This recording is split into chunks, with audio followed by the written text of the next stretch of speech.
দেখুন কিভাবে মোটরের পাম্প, পানির মোটরের পাম্প সেট করা হয়।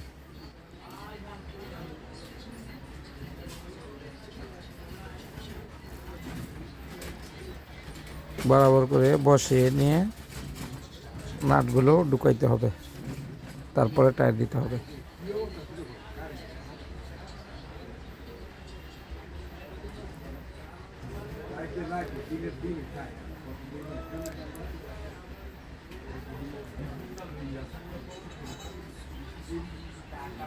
তেরোটা নাট একসাথে লাগিয়ে নিয়ে তারপর টায়ার দিতে হবে সমান সমান ভাবে।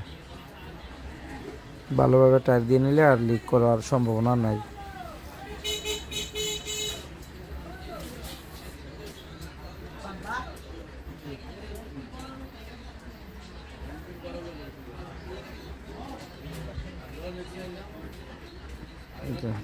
ভালোভাবে টায়ার দিয়ে দিতে হয়।